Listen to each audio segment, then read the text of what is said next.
All right, so we've been in the midst of a series entitled Too Blessed to Be What? When I tell you, man, I haven't gotten this many inboxes, bro, in a long time. People have been inboxing me saying, hey, you blessed me Sunday.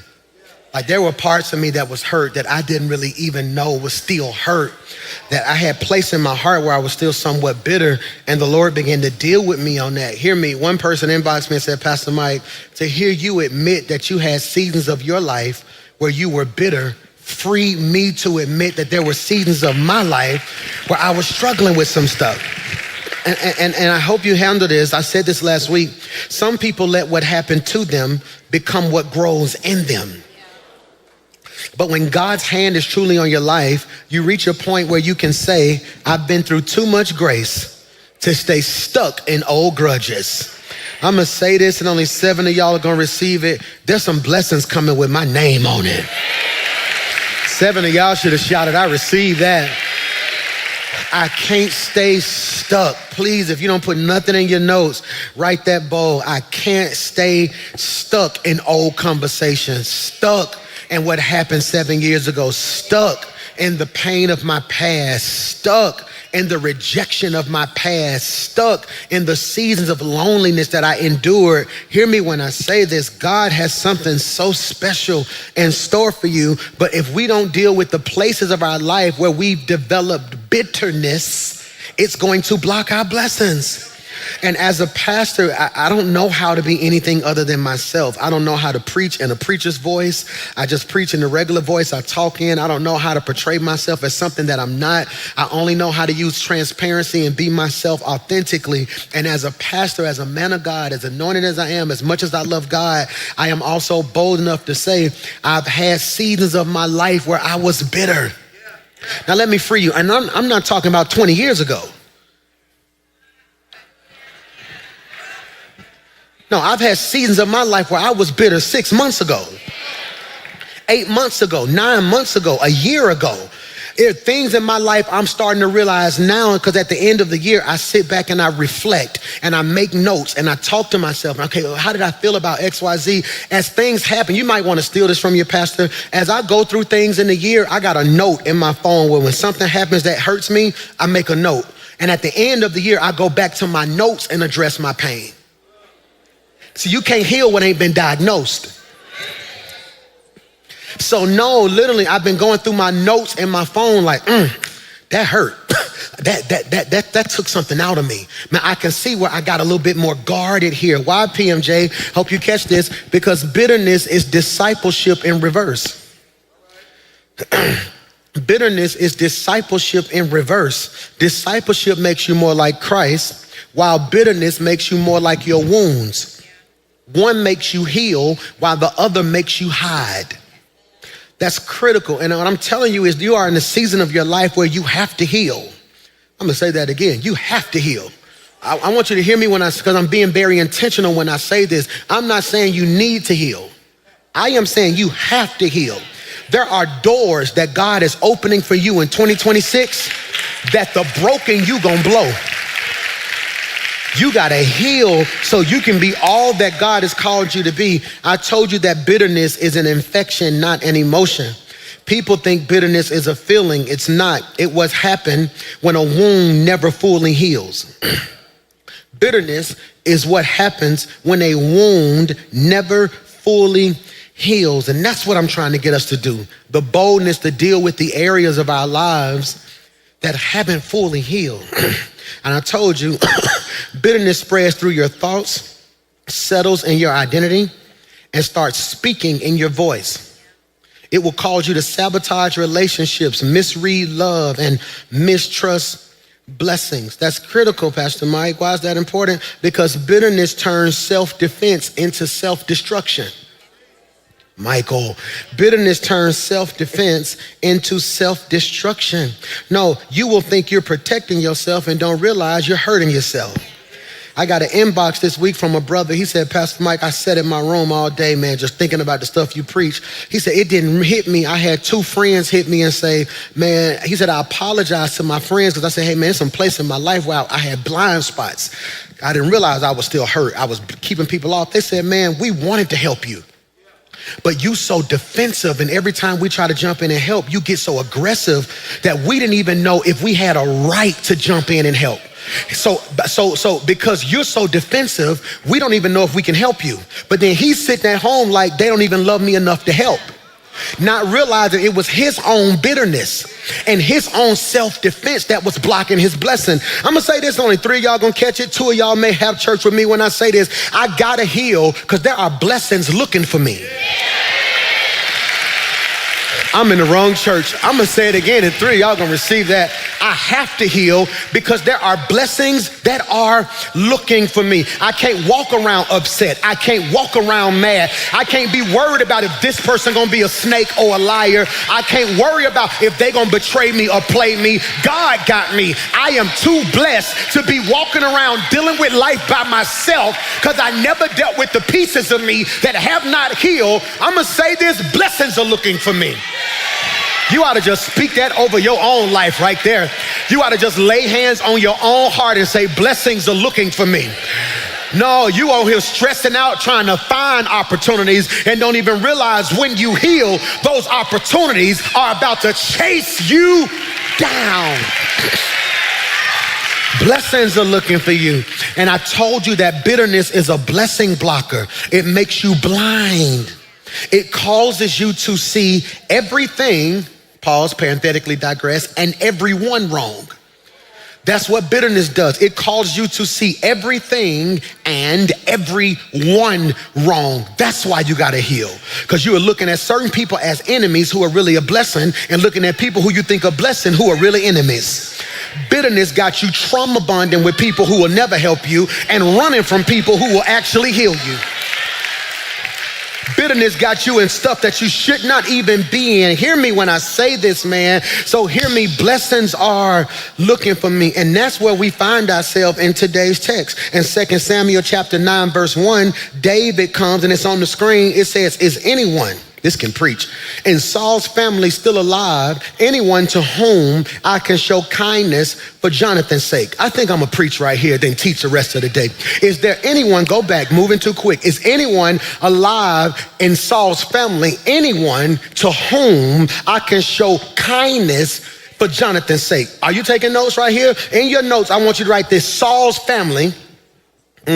Saul's family. I want you to put that in your notes. Saul's family. So if you're taking notes, and I love the way you guys are taking notes, I want you to write it like this. Put Saul's family. Put that right there in your notes. Saul's family. Draw a line under Saul's family.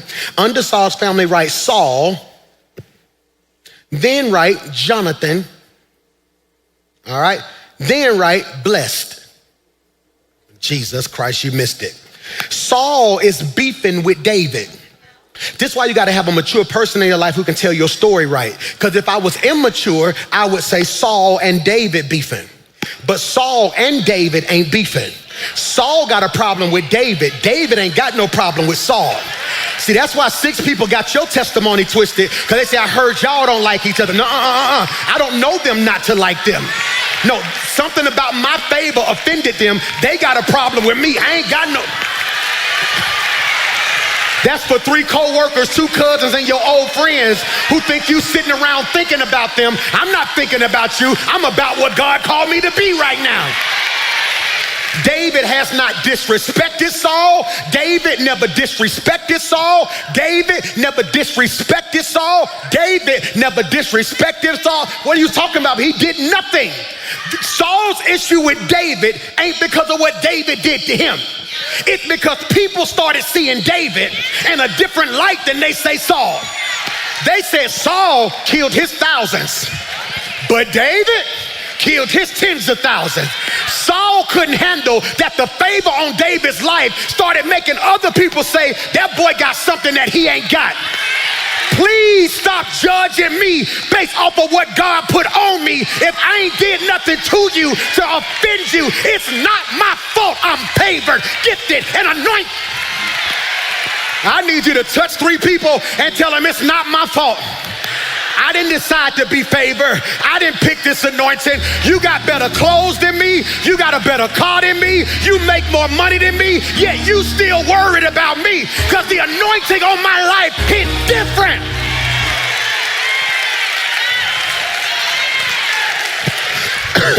Saul, David ain't did nothing but honored Saul. David come in Saul's presence. He start worshiping, playing his harp, trying to help him. David worshiping. Saul picks out a spear, throws the spear at David. It missed.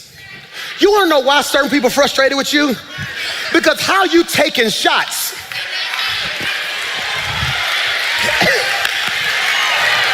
And they miss. See, some of y'all spend too much time throwing shots back. No, the greatest thing you can do to somebody throwing shots at you is to live your life in a way that show them it missed. I don't know who I'm preaching to. All the super saved folks, you can sit still. But if it's some stuff that's missed you, you ought to just bust a 360 and say, it missed. Pain missed me. Hurt missed me. Your lies missed me. Your disrespect missed me. David is anointed, and David ain't did nothing to nobody. David walking around like all I'm doing is loving God, loving people, and trying to make a difference. But many men wish death upon me, Lord. I don't try no more. But have mercy on David. Like, I ain't did nothing to none of these people. And so after a while, David had opportunities to kill Saul and didn't do it. He's like, you know what, boy, you know I could have killed you, right? No, we was in the cave and you was asleep. I cut off a piece of your robe and showed you if I wanted to put hands on you, I could do it now. Don't mistake my meekness for weakness. I'm saved, not soft. Don't get the two mixed up now. If I wanted to touch you, I could touch you. Let's be real. I know your mama, your cousin. I know your baby mama. I'm just playing. So David is like, I could have took you out, but God told me not to. After a while, God says, no, it's time. David takes everybody out. He kills Saul. He kills the whole bloodline. So the reason this brother is crippled is because during this time, when the king was killed and a new king took over, they would kill the entire bloodline so no new lineage could rise up. It's almost like somebody taking over my kingdom. They would go take out all my sons because they didn't want none of them. They wouldn't just take out Xander and Michael and Mason. They would even take out my 8-year-old because in 15 years he can come back. So the nurse hears this. She picks up the baby, takes out running to protect him, but what she do? She drop him. That's what we're gonna pick up today. She drop him. And a drop is when someone you trusted the most hurt you the worst. She drop him. Now she didn't drop him intentionally. She ain't dirty. She didn't pick him up and throw him. She dropped him. I told you last week, I want you to always view life through a different lens. She could have left him. Can I ask you a question? I never forget when the fire broke loose during church this year. So much stuff happened at our church, good and just stuff. It'd be like 10 years worth of stuff at our church. Remember we went to the Civic Center? Remember we went to the so-and-so? Remember, didn't it hit me? I was like, we had a fire this year. Remember we was in church and then the fire broke loose in the children's wing. What blessed me the most was no children's church worker got so scared that they ran out the building and left kids. No, come here, let me get you. No, come here, let me get you. They were prepared for this moment. You know, but let me free you. But if they would have grabbed a child and dropped him, we would be upset because the child was dropped. But we can't frame it like, I can't believe she was just as scared. People don't give you enough credit that yes, you weren't everything they needed you to be, but they don't realize you was trying to be to them what you didn't even know how to be to you and was still dealing with the stuff you had to deal with all at the same time. I'm sorry I didn't call you back. I know you were stressed, but I was too. I'm sorry I couldn't help you with that bill. I was just as broke as you. I'm sorry I didn't stay on the phone with you that night. My man was tripping. I'm sorry I didn't do so-and-so. My family was toe up. See, we need to normalize being brutally honest and telling folk, no, I'm not gonna let you run with that narrative no more. I didn't leave you hanging. I was barely hanging on myself. Am I preaching to anybody? Can I preach to 3 people who barely got your stuff together and you still trying to make sure everybody else got their stuff together? And then they got the audacity to tell you, you ain't been there for me. And part of you want to say, you know what? I wouldn't even be broke if I wasn't trying to help all y'all at the same. Am I preaching to anybody? So she picked him up. She's running and she dropped him. That's critical. She dropped him. She dropped him. She dropped him. This is critical. This is critical. She dropped him. Because you will always get dropped when you're surrounded by people that operate by fear and not by faith. Fear, you will always get dropped when you're surrounded by people that operate by fear and not by faith. Please listen to your pastor. I'm not perfect. I don't claim to be perfect, none of that stuff. Whenever I go through something, I preach about it and I try to share with you how I'm coming through it. That's all I'm doing, okay? So here's what I need you to do. I need you to start sitting back and I need you in your group thread with the people who matter most to create that group thread and say, hey guys, where do we need to heal? Because being unequally yoked ain't just about who you marrying.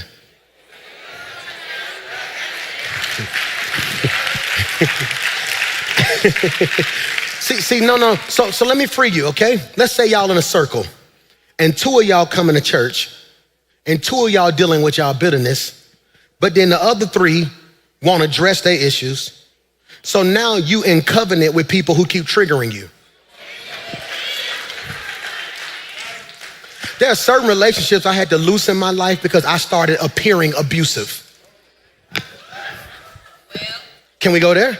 There are certain relationships in my life, friendships, that I had to terminate because I started appearing abusive. Notice I didn't say I was abusive, but I appeared abusive. I was so hell-bent, I won't say hell-bent, I can't say that. I was so determined to be the best version of myself.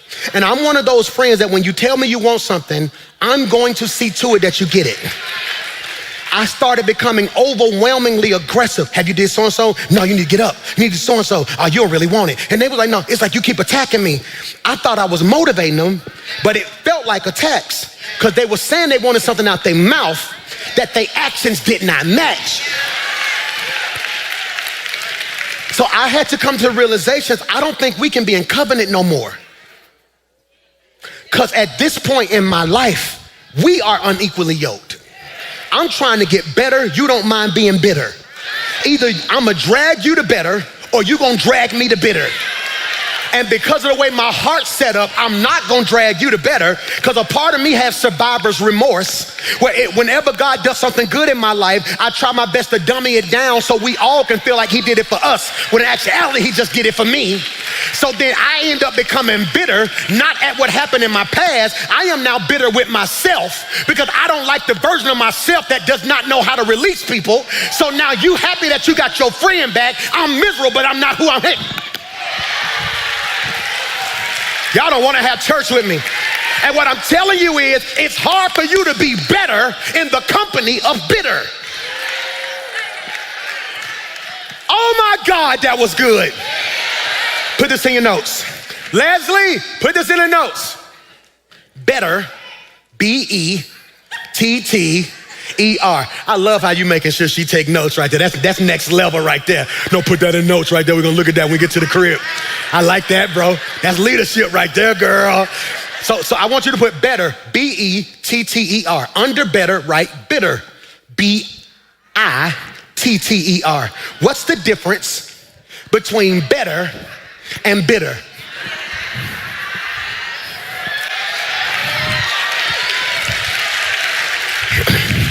As long as it's always about you, you're gonna stay where you at.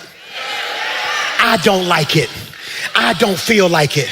I don't understand. I don't want it. I shouldn't have to feel. And God is like, well, since it's all about you, you gonna stay bitter. The difference between bitter and better is the ability to deal with what I've been running from. This good. It's good. She drops him. She drops him and he becomes crippled. Now, there are local colloquialisms that suggest he got dropped on his head. I heard a preacher say this once. He said there was an old age local colloquialism: to be dropped and lame in both feet means that you were dropped on your head, and the head trauma caused your feet not to work. There's no biblical backing that suggests that that's true. I can't find it, so I can't really stand on that if I can't proof text it. But what it does mean is this: it's on the screen. The text is not merely reporting a physical injury. It is revealing a psychological imprint. It's on the screen. Because trauma not only altered his mobility, it altered his identity. Wow. Trauma not only altered his mobility, it altered his identity. He didn't just lose the ability to walk.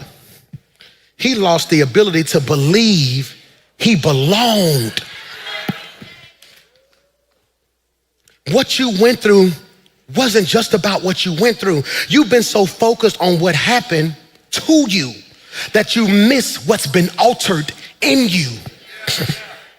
Please put that in your notes. You've been so focused on what happened to you that you have missed what altered in you. Yes, they lied on you. You don't realize your ability to trust has been altered in you. So you dealt with the fact that they lied, but don't realize what's missing. I never forget when my house got broken. I was living on the east side and our church started blowing up. And so we had 6, 7 services every Sunday. So they knew where I was going to be. And every Sunday at 12:30, my deacons would walk in church and they would wave at me in church. I would in church and they would break in my house at the 12:30 service every week. Just break in. And it's like they would break in the garage, take something out the garage, break in the garage, boom, take. Then once they realized that my alarm was just there for decoration, I wasn't paying that alarm bill. Who else ain't paid your alarm bill? Anybody? It go off, ain't nobody coming in Jesus' name. They're like, I was just trying to, I thought that would be enough. Evidently, they broke in and it went off and they went in the bushes. And like an hour later, didn't nobody show up. Then they just in there cooking, just taking their time. They would go upstairs. I didn't care. They just take stuff out the garage and boom. They got in the den, took some stuff, boom. It didn't break me till they took my PlayStation. Oh, we had to call the police then. There's somebody going to jail. Somebody going to jail now. And I never forget, this is critical. I need you to catch this. They had broke in so many times that we didn't realize what they stole till we went and looked for it. I never forget one day my wife was like, have you seen my earrings, the ones we got? I was like, so what you talking about? She's like, then we both looked and said, they got your earrings. That wasn't on the police report though, because we could tell the TV was missing. I could tell the PlayStation was missing. I could tell the lawnmower was missing. But there were certain things that we didn't know were missing until we went for it. You so busy on what you survived, you don't even realize what's missing till you reach for it. The reason you snap so quick now is that you don't realize, yeah, you made it through that trauma, but your peace been gone. So when you go to pull on your peace to keep your mind, now ain't no peace there and you're losing it because yes, you made it through. You don't know what didn't. This brother, this is critical. He look at, put it back on the screen. I want them to see this because trauma not only altered his mobility, Michael, it altered his identity. He didn't just lose the ability to walk. He lost the ability to believe he belonged.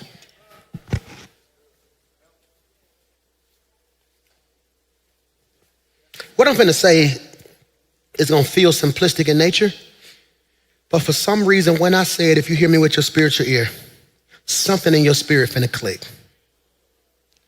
I belong. I'm in the wrong church. Some of you need to stop disrespecting yourself. You play yourself so weak and you play down your gift and your abilities and your talent so much. You dumb yourself down so people don't feel offended or intimidated. That season is over. I cannot continue. It is not healthy for me to hide me from me. so you can be comfortable with you. If you really knew who I was, you would be grateful and want me to be me, because the more I'm me, the better you gonna be. I belong. Hear me. I got invited to this meeting. At a country club about 3 weeks ago, right? At a country club, and I was excited to go there because I love relationships now. I want my entire 40s to be marked by relationships, okay? I want my 40s, from 40 to 50, I want 10 to 12 relationships that at any moment can change anybody's life. That's my goal. I want a relationship with somebody so powerful that if your child got in trouble and that's a good kid, and we know he was just with the wrong people, I can make one call. Hey, son, this is a good kid. Pastor Mike, on your word. I want relationships. See, I don't need the money. If God sent me that, that's cool. I want the relationships. I want you to be like, Pastor Mike, they finna take some. Give me hey, man, what's going on, man? Hey, I just talked to the president of the bank. He said, don't worry about it. Yeah, I want relationships. So I got this meet, and I'm excited to be there, and we get there, but y'all know me. I'm not putting on clothes for nobody, really. So when I get there, the man gonna ask me, like, hey, can we help you? And yes, can we help you is the right question. But it was the spirit behind the can we help. It was the, can we help you? It wasn't a, hey, can we help you? No, it was more of a, can we help you? He made me look at me like, I was like, no, I'm good. We good. Are you here to meet somebody? I said, yeah, yeah. He was like, all right, cool. Have you dined with us before? I was like, no. Like, so cool. So who you here? I said, why are you asking me all these questions? He's like, sir, we're just trying to see. Then my friend walked up, hey, Michael, how's it going? He gave me the good handshake. The other guy gave me the good handshake. And he's like, oh, okay, we're just going to get you guys seated. And I said, no. I said, he was treating me because of what I had on, like I ain't belong. I said, I ain't trying to be funny. He's like, well, everybody here normally has the khaki pants, white shirt, blue blazer. I said, well, I got on a jogging suit. Don't think I don't belong because I don't look like you. See, some of you finna be really hard to deal with because you've allowed people to keep you out of places you should be in because you didn't think you belong. Well, I don't really come from a family like that. Well, I ain't really got the money to know. Who asked you that? I never forget in the Bible when Jesus rose up on a brother who was lame, he said, do you wish, Michael, to be made whole? Do you wish, Michael, to be made whole? He said, no, I'm asking you one question. Do you want it or do you not? And I'm gonna separate the real from the fake right here because I am done walking in rooms like I'm grateful to be there. I belong in this room. Why should I have to walk in here smiling like I'm grateful? You don't know the work I put in, you don't know the sacrifice I put in, and you don't know who my God is. I need you to touch 5 people and tell them I belong. I belong at big tables. I belong in neighborhoods with gates. I belong at certain banks with certain amounts. I belong on certain levels. God did not bring me this far just to bring me this far. I am the righteousness of God. I belong.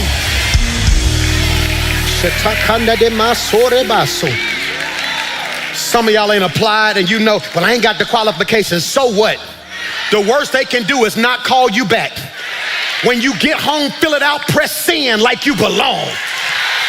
When you leave here today, go through some of these neighborhoods and just ride around and see what your future neighbors look like because you belong. The dealership closed anyway. Just pull up at the dealership today, go up under the thing and just walk around and touch it and say, I belong in this right here. You ought to just tell your neighbor right now, you are too blessed. You are too gifted. You are too favored. You are too anointed. You are too kind. You are too respectful. You are too blessed to be bitter. I belong.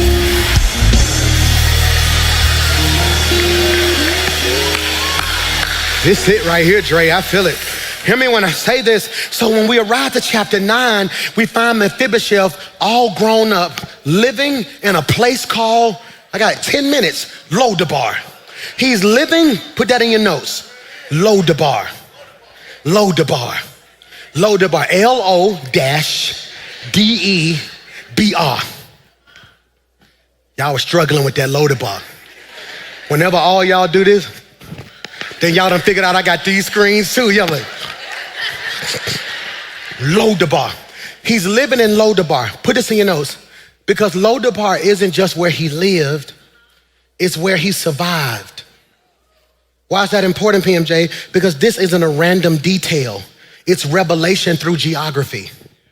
Whenever you see a city or a place named in the Bible, that's intentional because all names carry definition. They didn't randomly call a city Birmingham. They named that place Lodabar because it is revelation through geography. Lodabar isn't just where he lived, it's what he survived. All right. Say that better, Mike.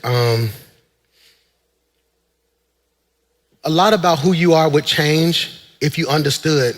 So I'm so grateful. I'm from Ansley, 1501 51st Street. I love Ansley. Hear me when I say this. We left Ansley when I went to the seventh grade.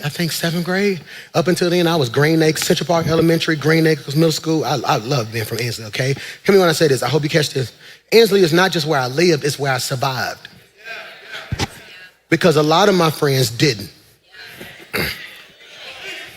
You see, a lot of them locked up. I know a lot of them who died. That's why when they see me, they be like, boy, we're so proud of you. Because it ain't just where I lived, it's where I survived. So I want you to think about where you come from. You didn't just live there, this revelation. It's where I survived. What is Lodabar? Put this in your notes. Lodabar translates in the Hebrew to mean no pasture, no word. No pasture, no word. So think about this. Mephibosheth is the heir to the throne living in Lodabar. He should have a feast, but he's at a place with no food. He should be honored as a king, but he's in a place of no honor. No pasture, no word. Lodabar. Lodabar. Some of your relationships are Lodabar.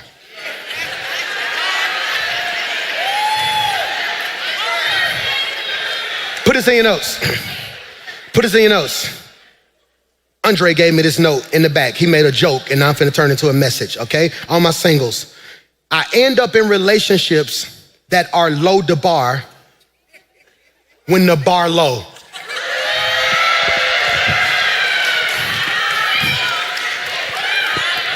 When the bar low. No. It represents no vegetation, no growth, no communication, no promise. In Lodabar, everybody walking around defeated. In Lodabar, ain't nobody communicating because don't nobody want to be there. If you give food, they gonna kill you for it. So he ain't just in a place of no pasture. This is crazy. Go back a slide for me if you don't mind. There it is. Thank you so much. Go back. There it is. Right there. Go. No, you're good. Go back forward. Lodabar needs no pasture, no what? No word. I had somebody tell me, they said, Pastor Mike, man, I like coming to your church. I ain't got it all together yet. I ain't ready to be no, woo to woo. He said, but that's what he said to me. I love it. He's like, hey, I ain't trying to be no like woo to woo. All I'm saying is like, when I do come with my girl, you be saying some real stuff. I appreciate that. I told him, I said, can I free you real quickly? He's like, yeah. I said, even if you ain't got it all together and you still ain't even done doing what you're doing, at least you at a place where you're getting word. Put this in your notes. Word equals seed. Eventually it's gonna grow. He's at a place of no word. Spiritually, Lodabar is that season where you're alive, but nothing is moving. That season of your life where you're here, but you're not hopeful. Where you're breathing, but you don't feel like you're building nothing.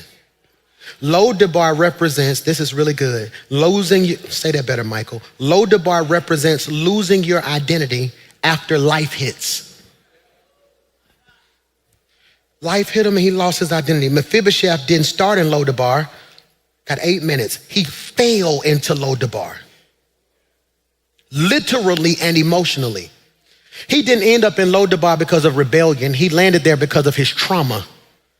Many people are in low places because they made bad choices. Sometimes I'm in a low place because pain pulled me there. We can't be judgmental.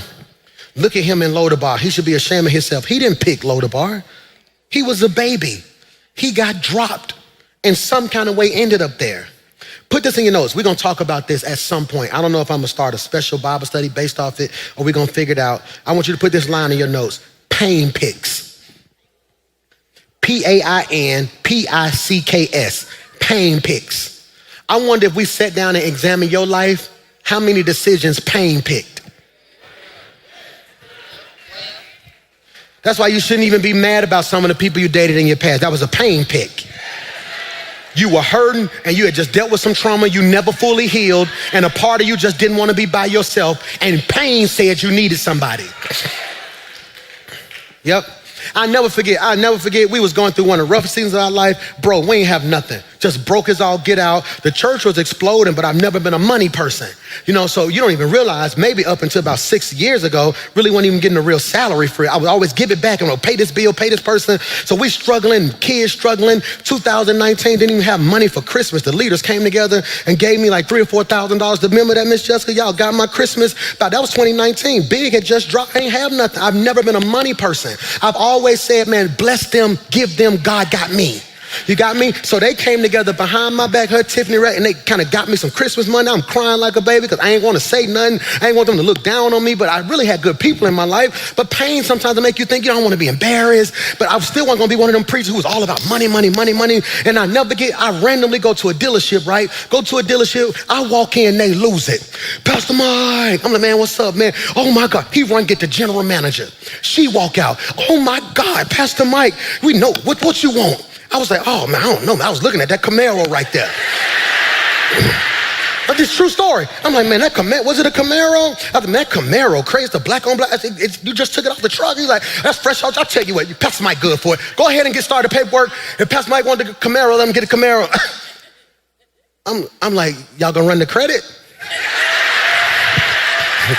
I'm like, y'all gonna, he's like, no, Pastor Mike, we know you guys, don't worry about that. So now I'm on the phone, hey, they finna give me a car, I ain't gotta put my credit in. So this is a true story. I go, boom. Next thing I know, I pull back up at the office at church. Everybody come outside.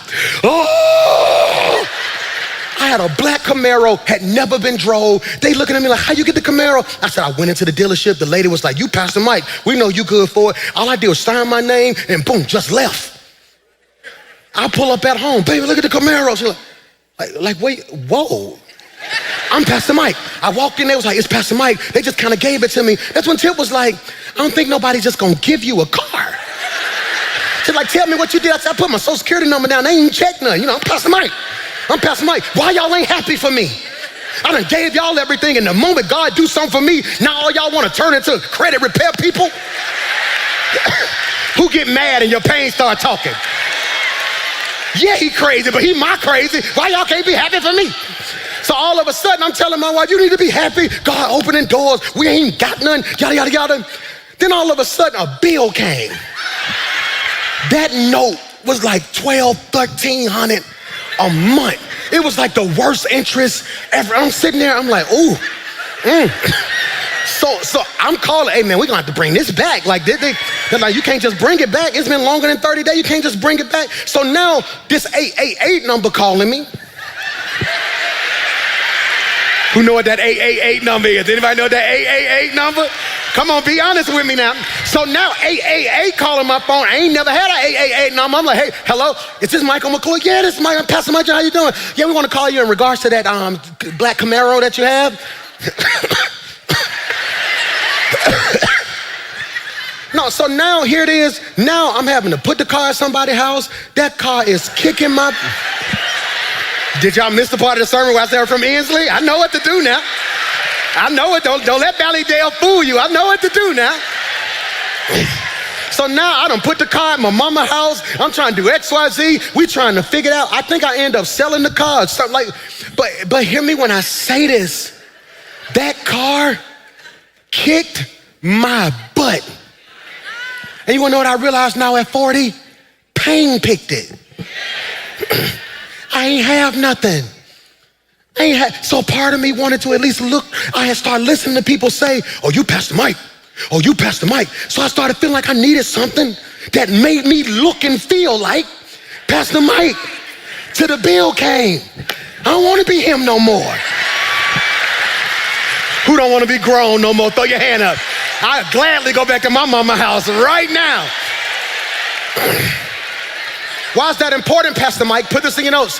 Because the enemy loves to convince gifted people that a traumatic chapter should define their whole story. That's what he wants you to do. He wants your pain to pick.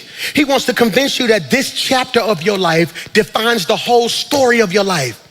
That's critical, wounded and all. So look at this happen. I'm gonna fast forward. We go to verse 1. So one day David asked, is anybody left? Is anybody left? They said, we got Mephibosheth, but he's crippled in both feet. He's crippled, this can preach, but he's called. He's crippled, but he's called. He's crippled, but destiny waiting on him. It's critical now. And sometimes being blessed requires you to win with what you got left. His legs don't work, his feet don't work, but he's anointed. He's gifted, he's favored, he's blessed. This is critical now. And look what he tells him in verse 5. So David sent for him and brought him from Machir's home. I'm finna run. He brought him from Machir. I tell you what, Karan, Grizz, grab T. T gonna be Mephibosheth, okay? Mephibosheth feet don't work. Do me a favor, go. I need you to bring him. Y'all miss y'all shout. But now, I didn't send for him, because if I would have sent for him, I don't know how long it would have took for him to get there. But he said, no, the same folk who was responsible for your trauma gonna have to be responsible for your come up. That's why the same folk who laughed at you in one season gonna have to watch you be blessed in another season. Put scripture on it. He prepares a table before me in the presence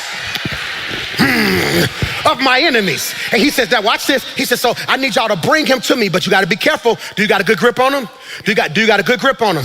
Because hear me, you got to make sure the people in your life are strong enough to carry you in seasons where you ain't got enough strength to carry yourself.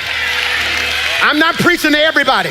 Can I preach to 3 of y'all who's always been the strong one, but you had a season of your life where you didn't have the strength to be strong no more, and a part of you was looking like, why won't none of y'all carry me like I carried you?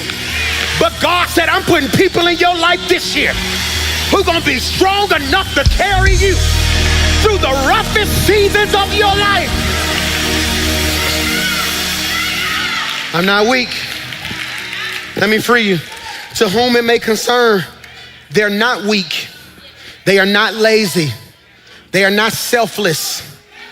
They're just in a season where they don't have the strength to carry themselves. He's crippled where? Not in his legs. He's crippled in his feet. If it was his legs, the Bible would have said it. No, it said he's crippled. When it talked about being pierced in his side, they named a body part. They said they put nails in his hands, they said a body part. They said he's crippled in his feet. No, his legs work. The feet don't.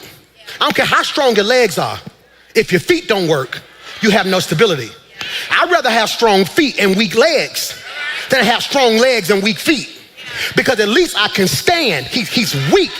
He's weak. Hear me what's gonna happen now. He says, no, I tell you what. Put verse 5 on the screen. He says, no, bring him. In verse 5, he says, they brought him.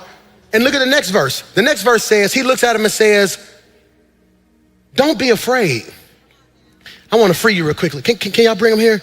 Do me a favor. Can y'all bring him here? Okay, I want to show you something. I want to show you something. This is what's, y'all good, right here? This is where some of y'all fail. Okay, are y'all still locked in with me? Mephibosheth don't know them. Some of y'all only want to be helped by people you know. What if Mephibosheth would have been like, I don't need to know them the folks who killed my daddy. Them the folk who killed my granddaddy. I ain't got time. I believe Mephibosheth said, what do I got to lose at this point? I'ma die in a dead place, or I will at least die trying to get to a better one. Look what he said. Look what he says. It strings me. He says, I need you to catch this now. He literally says, you got to catch me. He says, don't be afraid. Here's the question I got, and I pray you can receive it. What about his appearance said he was scared?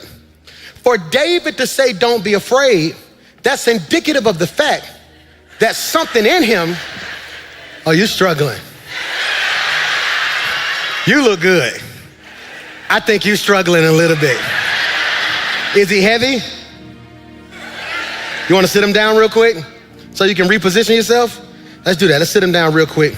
I'm sorry. So you want me to be considerate of you while I'm holding on for dear life?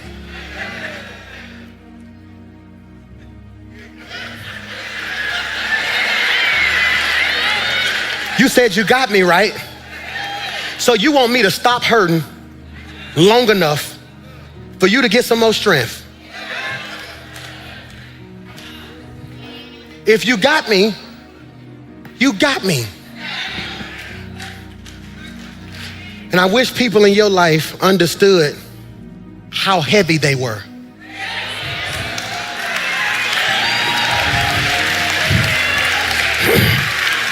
I'm gonna say that again. They're carrying him. I wish the people in your life understood how heavy they were. Young people, I know you think your parents, my mama don't do X, Y, Z. You don't know how heavy you are. You don't know how much weight it takes to work a job, pay bills, keep you fresh while you talk crazy. You don't know how heavy it is trying to be to you what nobody was to me. I'm trying to be the best big brother to you that I know to be to you. You don't understand how much it took. Nobody was what I'm being to you. It's heavy. People tell me all the time, I wish I could do what you're doing, PMJ. They don't realize it's heavy.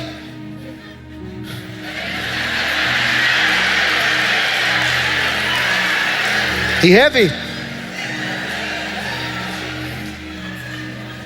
Can I ask you a question? Are you at least helping them with your weight? Is he holding on? See, because even though people are carrying you, you can do your part too. Yes, I'm a weight, but I don't have to be dead weight. Michael! Scripture, David said, watch this, let's go home. For I will surely show kindness for your father Jonathan. Look what he says. I will restore all the land and you can eat. I tell you what, sit him at the table, at my table. We finna have church by ourselves right here. He said, yeah, I know you living in Lodabar, no pasture, no food, no word. But after today, you're gonna have everything that should have been yours in the first place.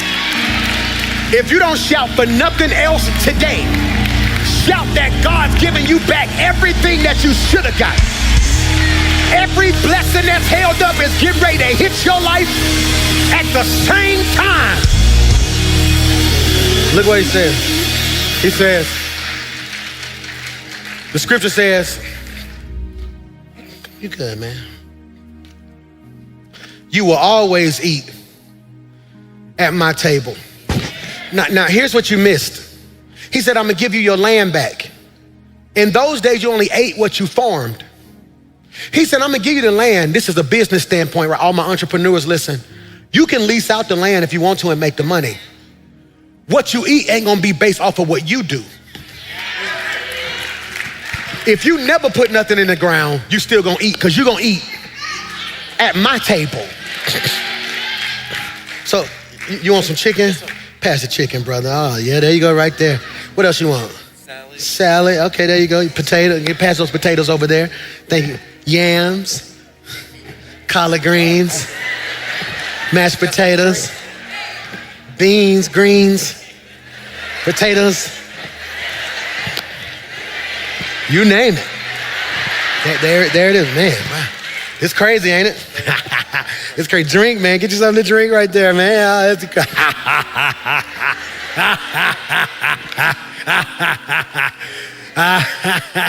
I ask you a question? Does his legs work? Do my feet work? Does his feet work? How you know? The only people who know his feet don't work are the people from his past.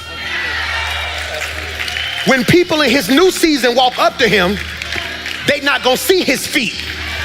They gonna see where he's seated. And God told me to tell you gotta heal, because the people you about to meet not gonna see you for who you used to be. They gonna see you for who you are about to be.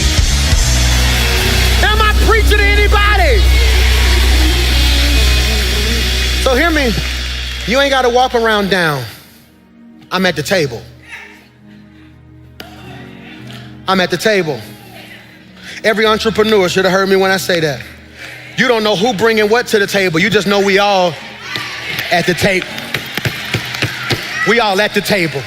I decree and declare, stop introducing yourself based off of your old hurt. Stop telling new people what you went through 7 years ago. They weren't there and you don't look like it anyway. When they see you, you just need to walk in what God's getting ready to call you to be. All things are passed away, and behold, all things are made.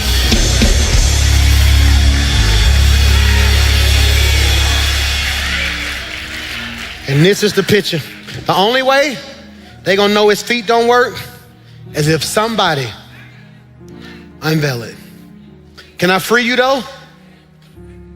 Bro, even if somebody new saw him being carried and wanted to disrespect him, they wouldn't.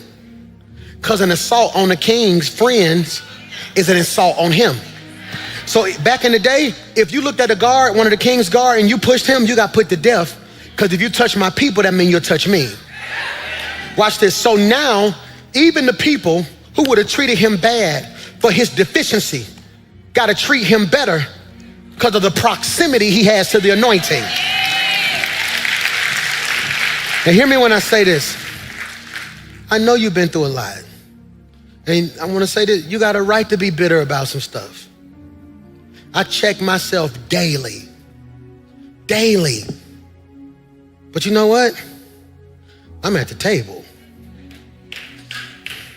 And I'm telling you, you're at the table. And what God is doing in your life, I want you to put this in your phone. And I'm sending you home on this. The blessing isn't random, it's positional. God places you where favor can find you. So if you're gonna live blessed and not bitter, it's 3 things we have to do. Number 1, release who dropped you. You gotta release who dropped you. Why, PMJ? We often feel like we're owed an apology, an explanation, or acknowledgement. But the truth is you can't be blessed and bitter at the same time. I know some of you are saying, baby girl, but they're gonna apologize to me. They don't have to.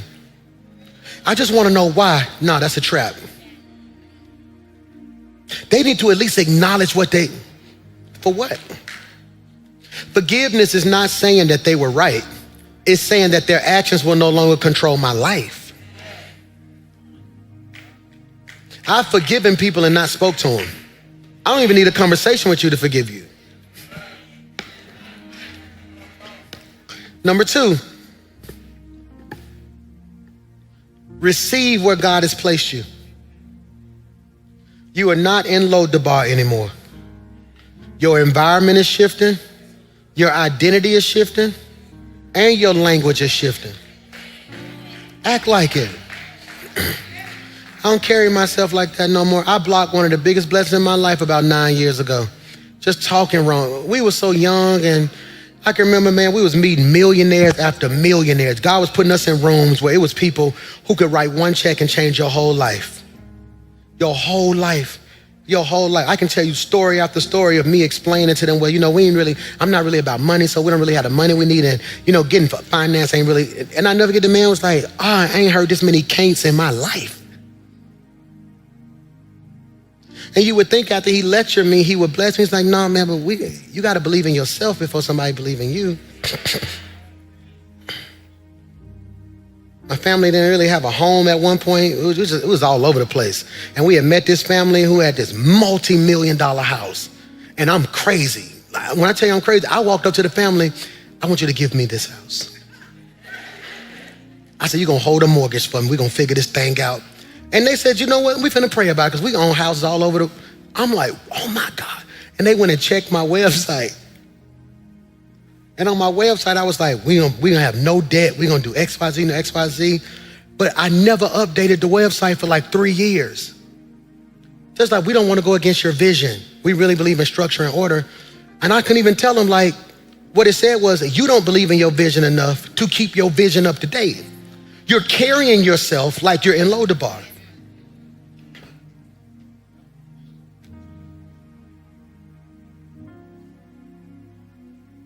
Stop rehearsing where you came from and start embracing where God has placed you. Stop rehearsing where you came from and start embracing where God has placed you. That's critical. It's critical. Why? Because you're too blessed to be bitter. Number 3, return to the table. Being blessed means choosing restoration over retaliation. Ooh. Healing over hostility. Wholeness over revenge. You belong at the table, not in the memory of what hurt you. Your seat is not based on your condition. Your seat is based on your covenant. Let me end with this note. The drop may have changed how you walk, but the blessing is about to change where you sit.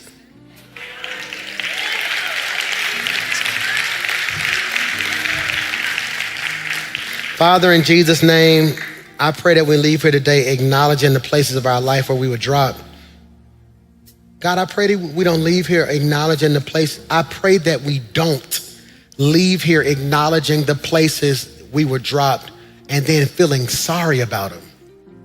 But God, something in us to say, you know what, where God has taken me, I'm free from that. I pray that we don't leave here dwelling on it, but we leave here rejoicing.